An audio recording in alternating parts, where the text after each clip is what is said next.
Greeting all of you. This is Kinpodia from Gita Vidya Mandir Gohana. Today we are going to discuss lesson number 3 History. Keep it continue.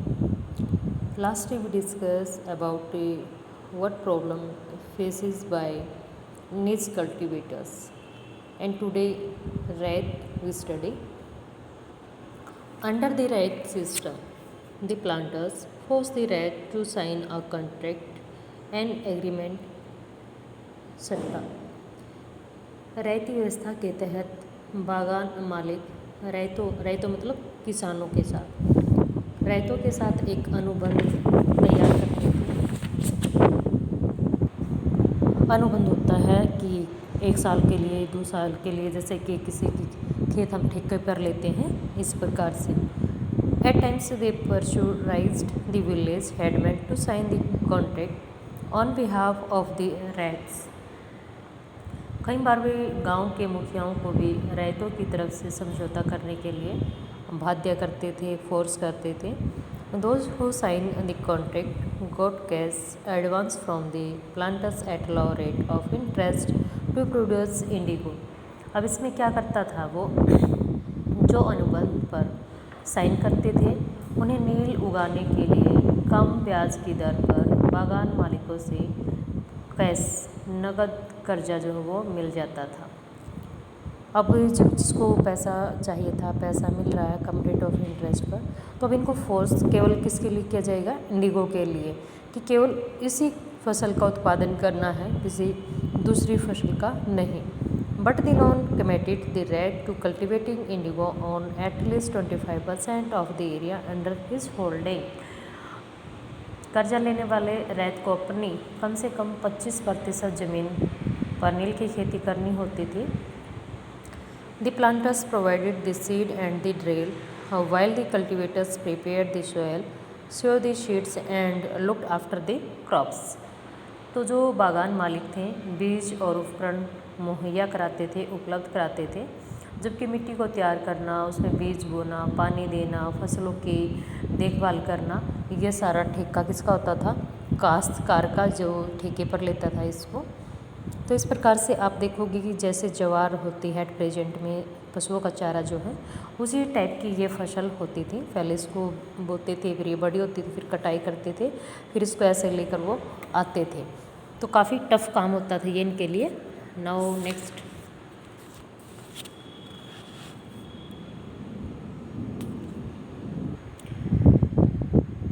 इसमें क्या करते थे अब ये लोग कि किस प्रकार से इस चीज़ को कंटिन्यू रखा जाए और उनको फ़ायदा हो। ये सारा कुछ वो एरिया है जहाँ पर नील का उत्पादन करने के लिए जिन जिन इंस्ट्रूमेंट की उनको आवश्यकता होती थी, कटाई करना, उसको लेकर आना, फिर ये ओहद बने हुए हैं जिसमें इसको डालते थे, फिर उसको मेल्ट करते थे, पैरों से दबाते थे और फिर उसको छान के ड्रम्स में भरते थे। The indigo villages were usually around indigo factories owned by planters। नील गांव आमतौर पर बागान मालिकों की फैक्ट्रियों के आसपास ही होते थे। आफ्टर हार्वेस्ट यानी कटाई के बाद the indigo plant was taken to vat in the Indigo factory. हम क्या करते थे, इनकी पहले कटाई करने के बाद नील के पौधों के कारखाने में स्थित होद या फिर वेट्स में इनको डाला जाता था। जैसे कि ओहदी होती है जिसमें पशुओं के लिए हम पानी इकट्ठा करते हैं, इस प्रकार के ओहद होते थे। वेट्स यानी होद भी कहा जाता है। 3 or 4 vats were needed to manufacture the dye. Each vat had a separate functions।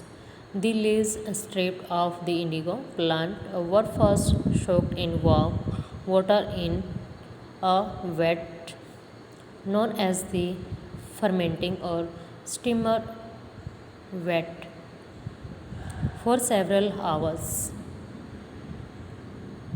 When the plants fermented, the liquid begins to boil and bubbles। Now the rotting leaves were taken out and the liquid drained into another vat that was placed just below the first vat. अब ये पूरी process है जिसमें कैसे कैसे इसको पौधे को पौध में पहुंचाया जाता था। फिर उनमें रंग बनाने के लिए 3 से 4 पौध की ज़रूरत पड़ती थी। प्रत्येक जो ओहद होता था, पौधे जिसको कहा गया, उसमें अलग अलग तरह से काम किया जाता था। नील के पौधे से पत्तियों को तोड़कर पहले एक कुंड में गर्म पानी में उनको डाला जाता था। कई घंटे तक उसको डुबोया जाता था ताकि उसका कलर आराम से निकल सके। इस पौधे को किण्वन या टिपर कुंड कहा जाता था क्योंकि इसमें गर्म पानी में पत्तियों को डाला जाता था। जब पौधे किण्वित हो जाते थे तो द्रव में बुलबुले, कोई भी चीज़ जब हम बॉयल करते तो उसमें क्या होते हैं, बबल्स बनते हैं। अब सड़ी हुई पत्तियों को निकाल दिया जाएगा। जैसे चाय पत्ती को बॉईल करते हैं और बाद में हम काफ़ी बॉईल करने के बाद उसको छान लेते हैं, ऐसे ही इनको छान लिया जाता था और द्रव को और एक ओद में छान दिया जाता था। दूसरा ओद पहले ओद के ठीक नीचे होता था। एक प्रोसेस थी पूरी और ऐसे ही करके वो क्या करते थे, नील को तैयार करते थे। In the second vats known as the beater vats, the solution was continuously strained and beaten with paddles. When the liquid gradually turned green and then blue, lime water was added to vats. Gradually, the indigo separated out in flakes. A muddy sediment settled at the bottom of the vat, and a clear liquid rose to the surface. The liquid was drained out, and the sediment, the indigo pulp, transferred to another vat known as the setting vat and then pressed and dried for sale. तो ये इसमें दिखाया गया है कैसे कैसे उसको डाला जा रहा है एक दूसरे ओद से, और पूरी प्रोसेस यहाँ पर सबसे ज़्यादा तो इसी में क्लियर हो जाती है इस प्रोसेस में। तो जो दूसरा होद है उसे विटर होड कहते हैं। इस घोल को लगातार मतलब क्या करते हैं, वो हिलाते हैं, पैडलों से खंगाला जाता है। पैडल जैसे कि साइकिल चलता है ऐसे मशीनें वो लगाते थे। जब यह द्रव हरा और उसके बाद नीला हो जाता है तो होज में चूने का पानी डाला जाता है। फिर उस पानी से क्या होगी, नील की पपड़ियाँ नीचे जम जाएंगी और ऊपर साफ द्रव जो है वो आ जाता है और फिर उसको छान कर अलग कर लिया जाता है। और नीचे जमी नील की गाद, नील की लुगदी को दूसरे कुंड में डाल दिया जाता है। जैसे कि हम कई बार क्या करते हैं, गाद होती है तेल में या पानी में, तो उसको हम जैसे एक बकेट में डाल के रख देते हैं और रखा रहेगा तो कुछ टाइम के बाद वो गाद सारी नीचे बैठ जाती है और ऊपर वाले पानी को हम यूज़ कर लेते हैं। तो ऐसे ही इसके बाद उसे निचोड़ कर बिक्री के लिए सुखा दिया जाता है। देखोगे आप, सूखा नील आता है, एक लिक्विड में आता है। तो जो सूखा नील होता है उसको सुखाया ही गया होगा तभी तो वो इस प्रोसेस से सूख कर आया है। और जब हम उसको कपड़ों में यूज़ करते हैं तो हम पानी में उसको मेल्ट कर लेते हैं। तो इसी प्रकार से इसका प्रयोग किया जाता था। When the crop was delivered to the planters after the harvest, a new lawn was given to the rack and the cycle started all over again.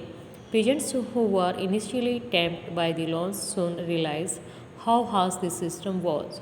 The price they got for the indigo they produced was very low and the cycle of loans never ended.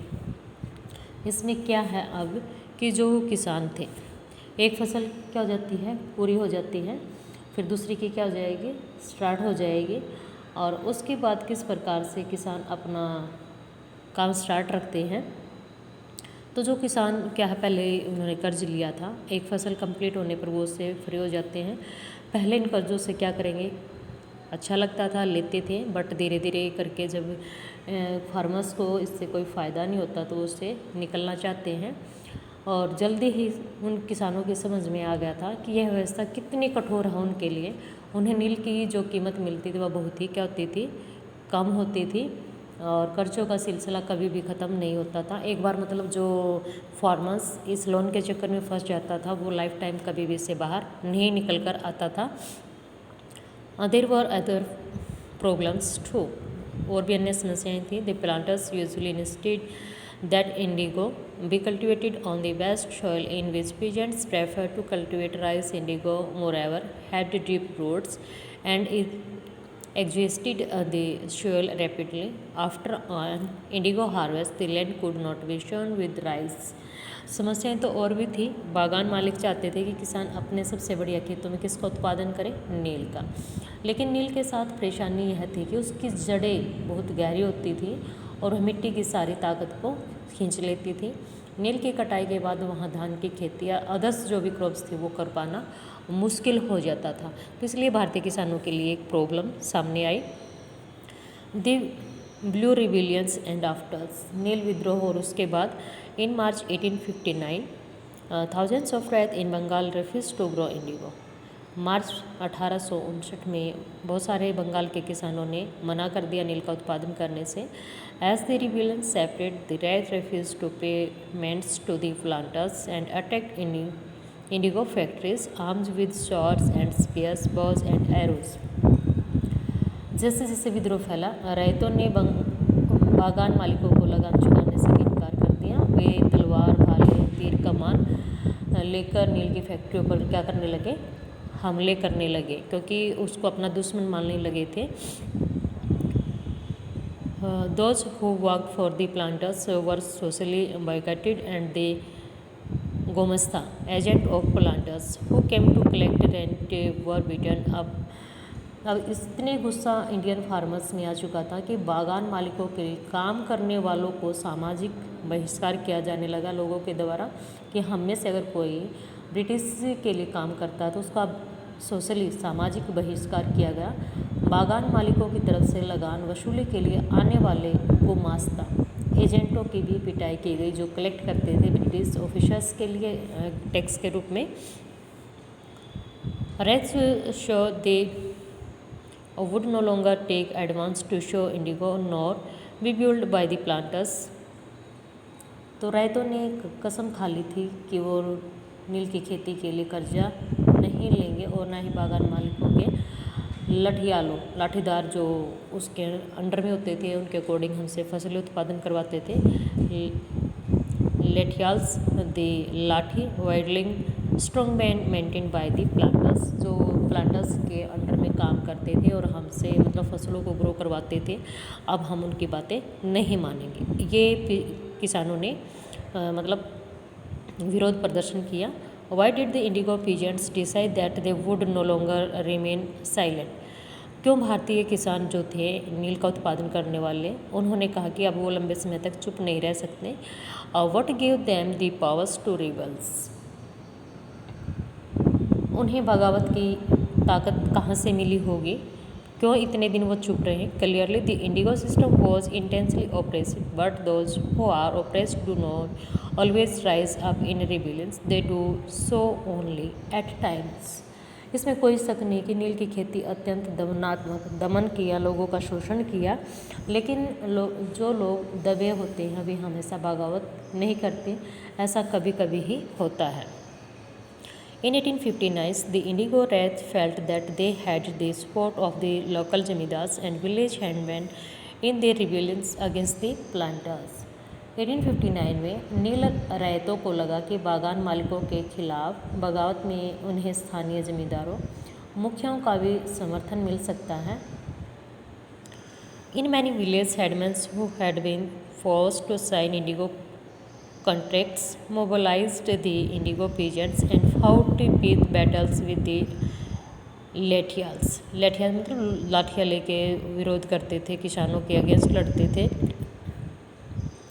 बहुत सारे गांवों में जिन मुखियाओं से नील के अनुबंधों पर जबरन दस्तखत कराए गए थे, उन्हें भी नील किसानों को इकट्ठा किया और लठियालों मतलब लाठियाँ जो यूज़ करते थे किसानों के ऊपर के साथ आमने सामने की लड़ाई लड़ी। In other place even the zamindars went around village urging the rats to reset the planters। These zamindars were unhappy with the increasing power of the planters and angry at being forced by the planters to give them a land on long leases। कई स्थानों पर रैयतों को बगावत के लिए उकसाते हुए खुद जमींदार गांव-गांव घूमने लगे। जमींदार इस बात से परेशान थे कि किस बागान मालिकों की ताकत बढ़ती ही जा रही थी और बागान मालिक जबरन लंबे समय के लिए उनसे ज़मीन ले रहे थे, यानी फोर्स कर रहे थे। ये भारतीय किसानों की समझ में आ चुका था। The Indigo peasants also imaged that the British government would support them in their struggle against the planters. नील के किसानों को यह भी लगा था कि अंग्रेजी सरकार भी संघर्ष में उनका साथ देगी। After the revolt of 1857, the British government was particularly worried about the possibility of another popular rebellions. क्योंकि 1857 की क्रांति के बाद ब्रिटिश सरकार और को यह लग रहा था कि भारतीय अभी उनके अगेंस्ट और भी कोई बड़ा विद्रोह कर सकते हैं, इससे वो डरी हुई थी।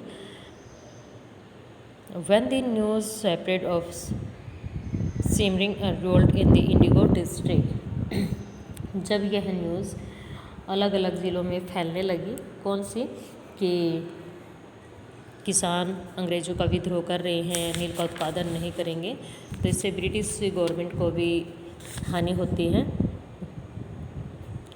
The Lieutenant Governor toured the regions in the winter of 1859। जब नील की खेती वाले ज़िलों में एक और बगावत की खबर फैली तो लेफ्टिनेंट गवर्नर जनरल ने 1859 के सर्दियों में इलाके का क्या किया, दौरा विजिट की। The Reds saw the tour as a sign of government sympathy for their plight।